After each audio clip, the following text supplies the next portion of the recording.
Hello and welcome to Inspired Caregiver. My name is Michelle. I created this podcast because I was the primary family caregiver for both of my grandmothers for a collective 7 years, which meant I handled everything from car keys to managing their households, dealing with all this stuff, and then ultimately end-of-life care.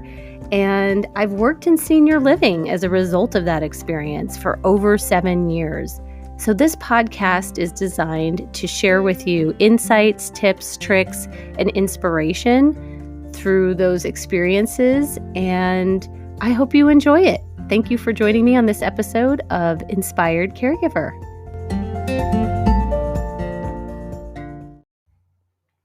Hello, my friends. How are you doing? I will admit, I have a little bit of a cold. We have COVID in the house. All my tests have been negative so far, but I definitely have a little something going on. So that's what you are hearing in my voice today. But I'm doing okay. It's fine. It's going to be fine. I wanted to bring you today the topic of trust. Trusting each other through this process. With her permission, I am going to share a story with you about our college-aged daughter who called last week really upset, like sobbing, devastated, super upset. And which, of course, as a mother, your heart, as a parent, your heart just jumps. You're like, oh my gosh, okay, I can hear her voice. She's alive. Like, what's going on? It was early in the morning, 8 o'clock, which is early by probably most college-age kids' standards. And she said, between sobs, my computer fell off my loft bed and has shattered. It's completely destroyed.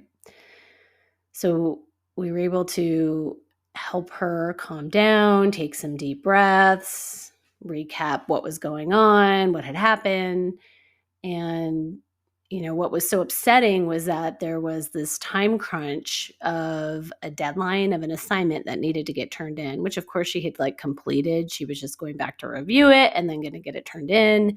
And then she had class that was going to be starting shortly, in a couple hours. So, and she still had some other stuff to do. So just the timing of everything was very, very stressful. So we found a place for her to take the computer. And she called 15 minutes later, just absolutely in pieces again, because her car wouldn't start. Oh my gosh. And it's freezing where she goes to school. So the car wouldn't start. Apparently the lights, which are normally on auto, were moved to the auto on position. And so the battery was dead.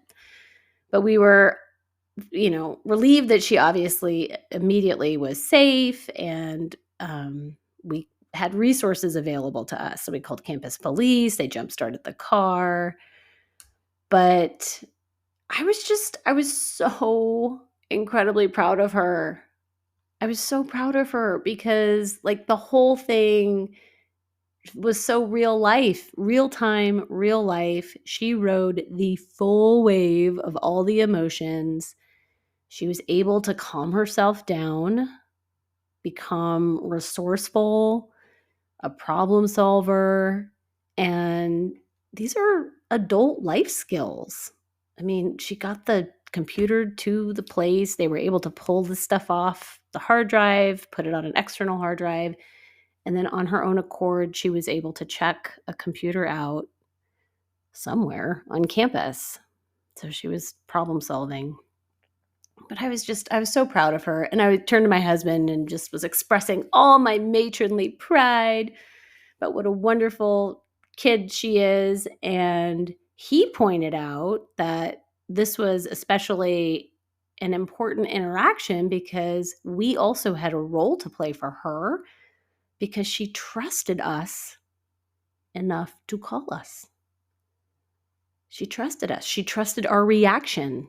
She trusted that she could call with the news that her brand new going off to college computer was completely destroyed and that we wouldn't shame her or be furious or catastrophize the situation. And in reality, none of those thoughts or emotions surface for us. None of them. Like immediately go to, are you safe? What's the situation? And then how do we start putting things back together? But she trusted us that we were her soft place to land in her moment of need. And, she was very raw and vulnerable and could call on us, and not to rescue her in the moment, but to reassure her and to hold emotional space for her and show her some compassion.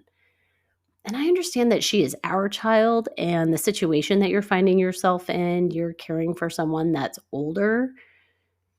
But just hear me out when I assure you that my father in law has zero interest in all of his medical ailments being strung up in front of me like laundry drying on the line, with so many unknowns and uncertainty and sadness and fear of whatever the situation is that we find ourselves in the moment with his declining health.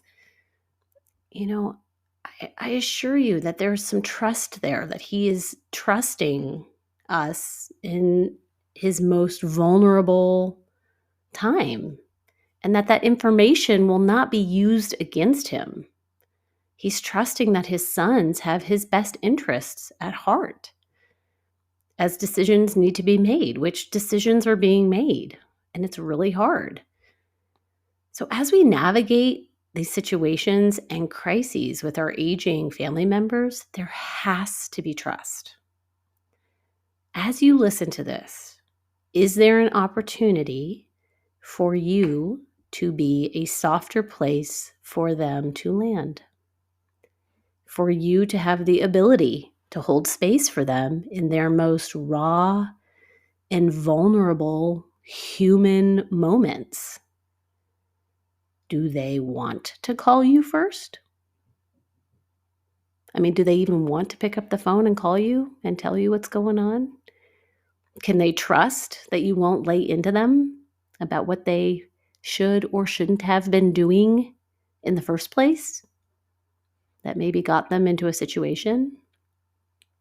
Do they have to listen to a barrage or tirade of putting them into a shame spiral before help is available? Or are you able to hold space for them and help assess the situation and move towards solving the problem with them, or as the case may be for them? It is from a deep place of love that we must trust each other, to care for one another, and know that oftentimes that our anger and frustration stem from a place of fear. But in those raw moments, we have to hold space in order for compassion to grow. They have to be able to trust you. And you have to be able to trust them. I know there are times you've shown up. How are you? Just fine, fine, everything's fine. And you know everything is not fine. But there has to be some elements of trust. We have to be able to trust in the system. If you're in the healthcare medical system, if you can't trust the whole system, at least between you and that person standing in front of you, that social worker standing in front of you, that aide, that nurse standing in front of you. Our baby boomers took a very strong lead on deinstitutionalizing our country. And I believe that that is what generated a healthy dose of mistrust of authority for Gen X. But the bottom line is, for our society to function, there has to be some trust. And scale back a little bit. What about trusting your intuition? What about trusting that the universe actually does have your back, and trusting that everything really and truly eventually will be okay? None of this is easy. I know. I'm right here with you. And there's so many unknowns. There's no roadmap for this process. but with some trust in each other, we can be assured that we are not alone on this journey.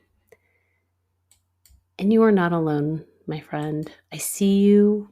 I hear you. You are doing a great job. You really are. I know you don't hear it enough.